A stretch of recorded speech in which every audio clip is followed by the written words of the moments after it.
Hi and welcome to the Cloaked Hedgehog's YouTube channel.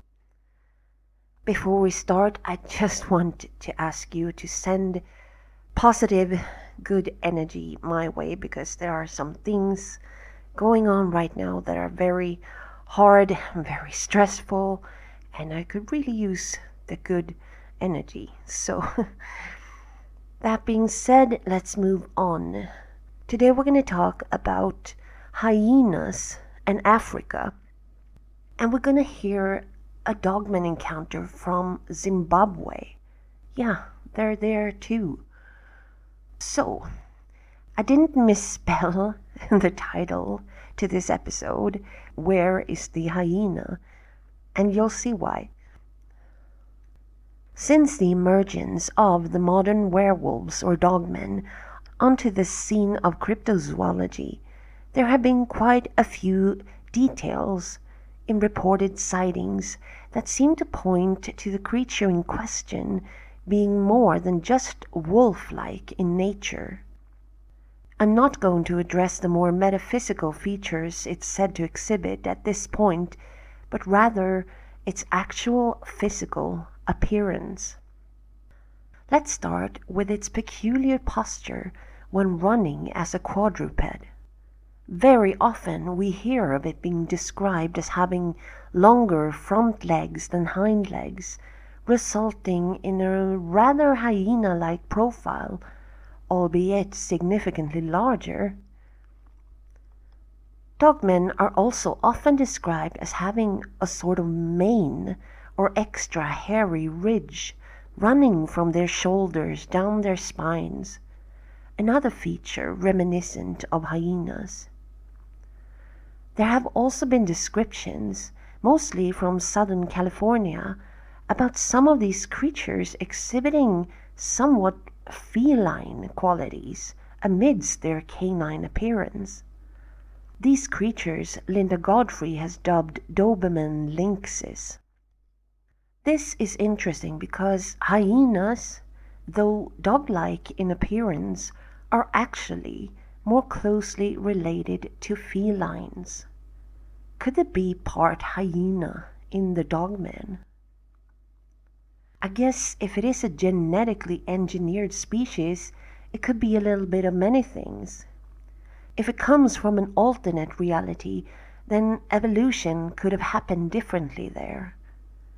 If its appearance is a manifestation, a glamour, then I guess it would just choose to look as frightening to us humans as it could. But what if it's a natural, terrestrial species? This is the theory I'm leaning towards the least, but I don't discount it, since nothing can be discounted before we know significantly more.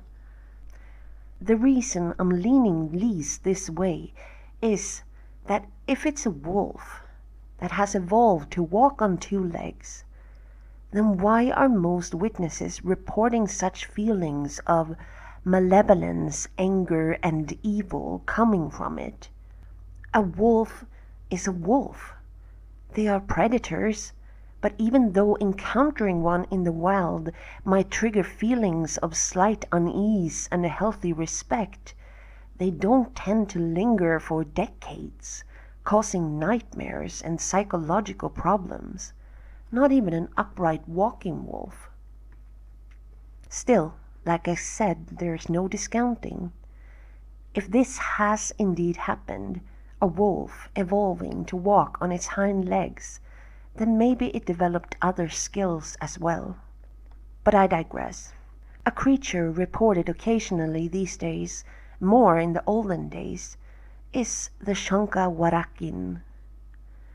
It's described as a hyena-like, wolf-like creature, and its name is said to mean the carrier off of dogs.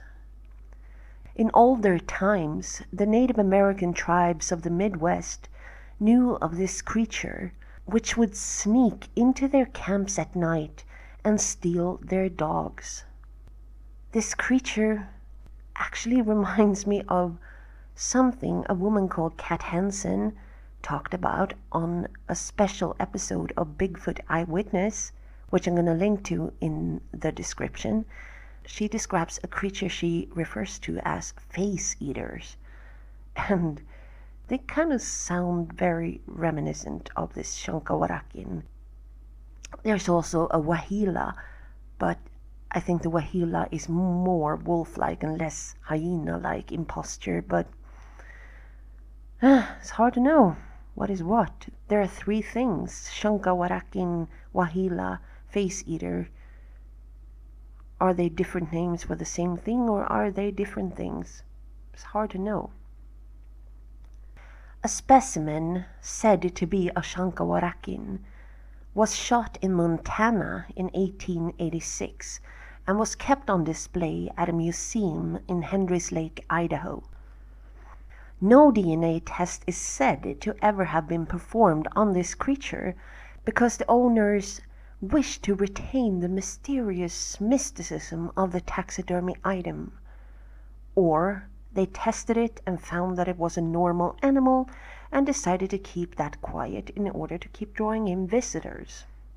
Either way, it's annoying and scientifically irresponsible.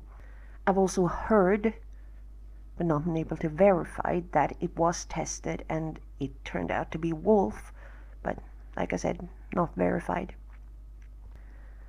Now, let us explore the topic of actual wear-hyenas. Yeah, that's where the title comes from. Blacksmiths are a peculiar breed, at least according to Ethiopians. People working with iron and pottery are considered Buddhas or Tebib, people with the ability to change themselves into hyenas. These werehyenas are believed to scavenge human remains at cemeteries at night, and because of this they are feared and despised by their communities. It is obvious that the concept of werehyenas is similar to other traditions of humans transforming, such as the Navajo skinwalker legends and the old European traditional werewolf. The werehyena is said to differ from regular hyenas in appearance. The werehyena is much larger, sometimes hairless except for a tuft of hair on the upper back. They can walk on their hind legs, and their golden eyes glow red just before an attack. This is interesting because we have heard about this phenomenon in both Dogmen and Bigfoots, about golden eyes suddenly changing and becoming red. So if that happens, just go away. These werehyenas are also said to emit a foul odor, reminiscent of rotting corpses. And this is all very skinwalkery of them, and somewhat werewolfy. Yes, I invent words. In Sudan, Tanzania, and Morocco, they also believe in this Buddha. The human hyenas are said to be man-eaters, and they terrorize anyone foolish enough to be outside at night. Another skinwalker-like characteristic of the werehyena is its claimed ability to mesmerize its victim with its eyes, or possibly with pheromones, leaving them helpless and entranced. Dogmen are often seen on the side of the road munching on roadkill. Does this mean it's a scavenger, or is it just opportunistic? Hyenas have always been seen as filthy scavengers, unlike the majestic lion. Fact is, though, that lions steal prey killed by hyenas just as much as the other way around. So people really need to stop holding certain animals in higher regard than others. So what do we make of dogmen and their hyena-esque qualities? Again, we are left with theories and speculation. Could dogmen be not an evolved wolf, but rather an extant group of something like Chasmaportheres, who has evolved since it was last known to be here in the world? if we truly want the Dogman to be completely terrestrial and natural in origin, then we need to address questions such as, if some wolves evolved this way, what caused this? And why did it only happen to some wolves? And in the case of a creature such as a Chasmoporthetes, where have they been hiding for the last 780,000 years? If Dogman really does exhibit hyena-like or cat-like features, chances are we will never know why. Now I'm gonna read to you an encounter from Zimbabwe. This is from a man who, as a child, saw his own Dogmen and was traumatized by this and has spent his life searching out other witnesses in Zimbabwe to help them and in the process get helped himself. This encounter that he sent me is from a father and son, and as you'll hear, this is not a case of werehyenas. This is Dogmen. This is the same creature that is seen in America, that is seen in England, that is seen all over the world, which makes no real sense that one natural creature can live in Alaska and in the desert and in the woods and everywhere, but it does. So, without further ado, I give you a Zimbabwe Dogman encounter. The encounter I'm going to tell you happened near Hwange National Park last year while a father and son were on their way to Bulawayo late at night. The son was driving as he had recently got his driver's license, and they were coming from a housing project the father had won where they were surveying the land.